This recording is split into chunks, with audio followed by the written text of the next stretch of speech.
Cuidados Intensivos, um podcast de João Pereira Coutinho. Nuestros hermanos nos invaden. Numa semana, ficamos a saber que a casa noturna La Siesta, também conhecida por Kikas, passará a ter donos espanhóis. Na semana seguinte, são também os espanhóis da Renfe que prometem tomar conta do transporte ferroviário nacional de La Corunha até Lisboa. Foi para isto que se fez o 1º de dezembro de 1640? Não creio. Os liberais, que só pensam no livre mercado e nos milagres da concorrência, aplaudem sem reservas estas destruições criativas. Eu, conservador da velha cepa, prefiro olhar para o que se perde.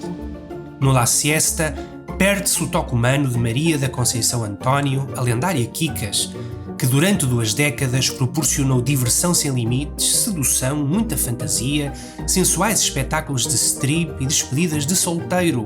Estas são palavras do site. No caso da CP, perde-se aquele frémito que os seus utentes sentiam na hora da viagem. Tanto podiam apanhar comboios como apanhar bonés. Num país que todas as semanas se arruína em jogos de azar, a CP, com as suas greves e as suas carruagens sem manutenção regular, estava em perfeita sintonia com a alma nacional. O governo, que se apressou a salvar a TAP e a EFASEC, podia fazer um pouco mais para proteger o que é nosso. Nacionalizar o Kikas era uma ideia. Outra, para complementar a primeira, era reorientar a CP para servir a clientela do bar.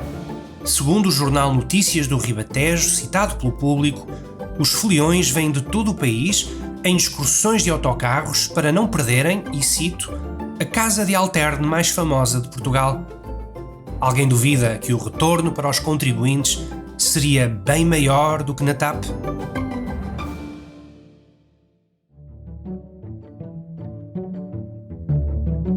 A iniciativa liberal já tinha tentado remendar o assunto. Era indecoroso que uma certidão de óbito digital tivesse de ser renovada de 6 em 6 meses a um custo de 10 euros. Os mortos, até prova em contrário, continuam mortos, afirmou o deputado Carlos Guimarães Pinto, com impecável faro metafísico. O governo, apesar de tudo, chumbou a proposta da IEL, que pretendia acabar com o milheiro. As más línguas dirão que o PS gosta tanto de impostos que até os mortos são espremidos para lá do prazo. Creio que o motivo era outro.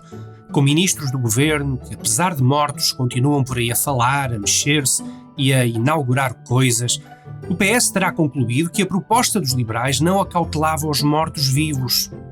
Da Ministra da Defesa ao Ministro dos Negócios Estrangeiros, sem esquecer o Ministro das Infraestruturas e o da Saúde, falar de uma certidão de óbito permanente talvez fosse um excesso de zelo. Não mais. Na passada segunda-feira, o Ministério da Justiça fez saber que o documento digital passará a ser permanente, porque a morte, pelos vistos, também é. Cheira-me que venha aí uma remodelação no governo.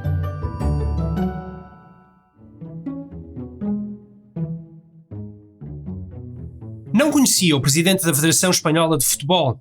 Agora conheço. O nome é Luís Rubiales e na final do Mundial Feminino que Espanha venceu, lá o vi a festejar a vitória com a mão nos genitais e a dar um beijo forçado a uma das atletas.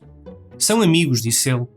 A atleta e suposta amiga Reni Hermoso não gostou. Em Espanha, membros do governo socialista já pedem a cabeça de Rubiales. Por mim, estejam à vontade. Nos debates públicos não há nada mais triste do que as reações em espelho invertido, do género, se a esquerda diz A, a direita só pode dizer B. E se a direita diz C, a esquerda só pode dizer D. Em crianças a coisa tolera-se. Na relação institucional entre Marcelo e Costa também. Mas entre adultos convém não abusar da lógica.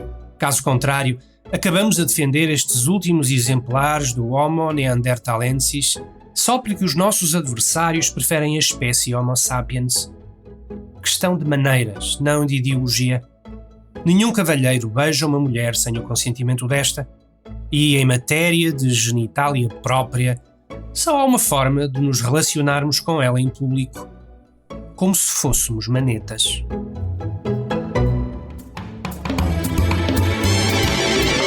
Cuidados Intensivos, um podcast de João Pereira Coutinho.